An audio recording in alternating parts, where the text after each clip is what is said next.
দরিদ্র সেগুলোকে চিহ্নিত করে বাকি সব পুরোহিতদের জন্য ভাতার ব্যবস্থা করা, তাদেরকেও এক ছাতার তলা এনে কভার করা। কেন হবে না? যখন সবার হতে পারছে তখন আপনাদের কেন হবে না? একদম অঙ্ক কষে কষে আমি যেভাবে চেষ্টা করার আমি আমার মতো করেছি, এবং আমার দৃঢ় বিশ্বাস আজকে এখানে দাঁড়িয়েও বলছি, আপনাদের সকলের আশীর্বাদ, আপনাদের সকলের ভালোবাসায় আমি নিশ্চিত যে খুব শীঘ্রই আমরা অন্তত প্রবীণ পুরোহিতদের ভাতার ব্যবস্থাটা প্রথম ক্ষেপে আমরা করে দেব। তারপর সেকেন্ড ফেজ হচ্ছে আমার বাকি পুরোহিতদের ভাতা, আমার এই অফিস মন্দির এইগুলো। তারপর ধীরে ধীরে আপনাদের অন্য অনেক দাবি দেওয়া রয়েছে, আমি জানি হয়তো সব একসাথে করা সম্ভব নয়, আপনারাও বুঝেন আমাদের প্রতিকূলতা প্রতিবন্ধকতা আছে, রাজ্য সরকারেরও কোথায় অসুবিধা আছে আপনারা জানেন। এত বড় করোনা মহামারী হয়ে গেল, কত টাকার প্রয়োজন আপনারা বলুন তো। আপনারা খবরের কাগজে টিভিতেও দেখছিলেন, যেখানে বছরে জিএসটি আদায় হতো 56,000 60,000 কোটি টাকা, অর্থাৎ মাসে 5,000 কোটি টাকা, আজকে সেটা এসে দাঁড়িয়েছে 972 কোটি, অর্থাৎ 1,000 কোটি টাকারও নিচে। মাইনে দিতে সুদ দিতে কত টাকা চলে যায়।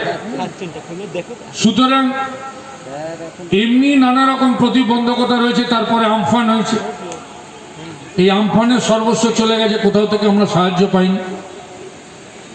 সুতরাং এমনি নানা রকম সমস্যা রয়েছে, কিন্তু আমি মনে করি যতই সমস্যা থাক, অন্য কাজ হোক না হোক, কিন্তু যেটুকু নেত্রীর সাথে আমি কথা বলেছি তাতে আমার প্রথম টার্গেট হচ্ছে আপনাদের প্রধান যে দাবিটা, সেই দাবিটাকে পূরণ করা। সুতরাং এইটা হচ্ছে আমার প্রথম লক্ষ্য, আমার প্রথম টার্গেট বলুন, আমার কাছে সব থেকে বেশি প্রায়োরিটি বলুন, সেটা হচ্ছে আগে ফার্স্ট কিছুদিনের মধ্যে যাতে প্রবীণ নাগরিকদের ভাতার ব্যবস্থাটা আগে করা যায়, সেইটা আমার কাছে টার্গেট। তারপর বাদবাকি যেরকম যা বললাম সেগুলোকে ধীরে ধীরে ধীরে ধীরে আপনাদের উদ্দেশ্যে নিশ্চিতভাবে হবে। এবং আমি আপনাদের বলছি, যেভাবে আপনারা সংগঠিত আছেন, শ্রীধর মিশ্রের উপরে আপনারা ভরসা রেখেছেন, এবং শ্রীধর অস্বীকার করবো না, আপনারা হয়তো অনেকে জানেন বা জানেন না, প্রত্যেকটা মুহূর্তে এক এক সময় হয়তো আমিও একটুখানি অধৈর্য হয়ে পড়ি। সকাল বিকেল শ্রীধর মিশ্র যেভাবে দাবি আদায় করার জন্য যেভাবে তার লড়াই, যেভাবে তার সংগ্রাম, যেভাবে প্রতি মুহূর্ত সারাক্ষণ ধরে এই নিয়েও চিন্তা ভাবনা করে, আমি মনে করি আপনারা একজন উপযুক্ত নেতৃত্ব পেয়েছেন শ্রীধর মিশ্রের মতো, যিনি আপনাদের কথাটা জায়গা মতো তুলে ধরতে পারেন। ও একদম ছাড়ে না। এক এক সময় আমি স্বীকার করছি তো, আমি এক এক সময় অধৈর্য হয়ে যাই, তাহলে এই তো তোমার সাথে কথা বলে আমি তো বলে দিলাম। তো সুতরাং এই মনোভাবটা দরকার। আমি হয়তো এক এক সময় ভাবি, কিন্তু পর মুহূর্তে আমিও ভাবি যে এটাই সঠিক কাজ, কারণ এইভাবে যদি কেউ লেগে না থাকে, যদি কেউ জোর না করে, তাহলে কোনো কিছু এত সহজে আদায় হবার নয়। এবং আমি আজকে আপনাদেরকে বলে গেলাম, এটা আমার প্রথম টার্গেট, আমার প্রায়োরিটি।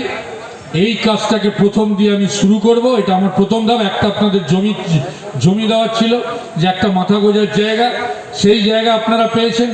দ্বিতীয় কাজ হচ্ছে যেভাবে ছোটোখাটো কনস্ট্রাকশন করে আপাতত একটা মাথা গোঁজার ঠাই, একটা অফিস, সেইটার ব্যবস্থা করা। আর তার সঙ্গে সঙ্গে প্রথম প্রবীণ পুরোহিতদের ভাতা, আর দ্বিতীয় হচ্ছে বাকি সমস্ত দুস্থ যত পুরোহিত আছে তাদের লিস্ট অলরেডি আমরা করছি, সেইগুলোকে নিয়ে যাতে অতি সত্বর আপনাদের একটা ব্যবস্থা করা যায়।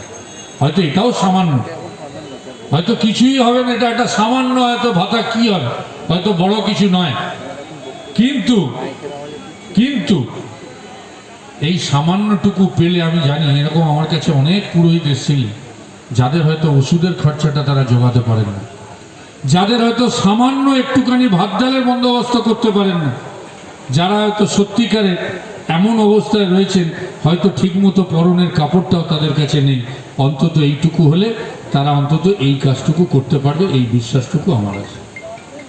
এবং আমার স্থির বিশ্বাস, হয়তো আজকে করোনার জন্য যদিও এখানে সোশ্যাল ডিস্টেন্সিং মেনটেন হয়নি, কিন্তু তা সত্ত্বেও খুব আমি বলেছিলাম অল্প সংখ্যক মানুষদের যেন আজকে ডাকা হয়, বেশি ডাকলে আমার একটা অন্যরকম সমস্যা তৈরি হতে পারে।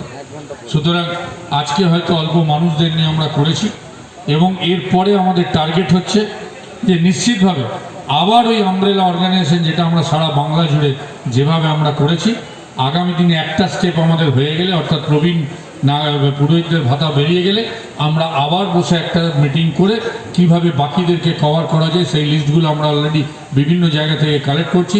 সেগুলোকে একটুখানি ভালো করে পুঙ্খানুপুঙ্খ দেখে যাচাই করে পরবর্তী পদক্ষেপের জন্য নিশ্চিতভাবে আবার আপনাদেরকে নিয়ে আমি মিটিং করব। সুতরাং আমাদের এখন প্রথম টার্গেট আমি ভালো করে আপনাদের বুঝিয়ে বললাম, আর মন্দির হচ্ছে আমাদের কাছে স্বপ্ন, সেটাই তো বলতে চাইছি। সুতরাং সেই কাজটা যাতে দ্রুততার সঙ্গে শুরু করা যায় সেটাও সাইমultaneously, তার মানে এই নয় যে এটা বাদ দিয়ে ওটা, এটাও চলবে, তার সাথে সাথে যাতে মন্দিরের নির্মাণটা আমরা ঠিক সময় মতো করতে পারি তার জন্য যে উদ্যোগ, সেই উদ্যোগটা আমরা গ্রহণ করব। আমার আজকে জানেন বিধানসভা চলছে, কিন্তু আমি বিধানসভায় আমার সাথে একদিন এই নিয়ে তর্কাতর্কি হলো শ্রীধর, ওখানে হাজিরা বলেছে একদম যে বিধানসভায় আসতেই হবে, আর এখানে আমি 9 তারিখ প্রোগ্রাম দিয়ে দিয়েছি, তখন আমি জানতাম না যে বিধানসভা চলবে। সুতরাং এই মতো অবস্থায় শ্রীধরকে বললাম, ভাই আমি যদি 9 তারিখ আসতে না পারি, ও তো রেগেই গেল। তারপর লাস্টে আমি বাধ্য হলাম, কেন আমি মনে করি যে বিধানসভায় ওইখানে না গিয়ে আমার আপনাদের কাছে যাওয়া, আমার বার্তা পৌঁছানো অনেক বেশি জরুরি।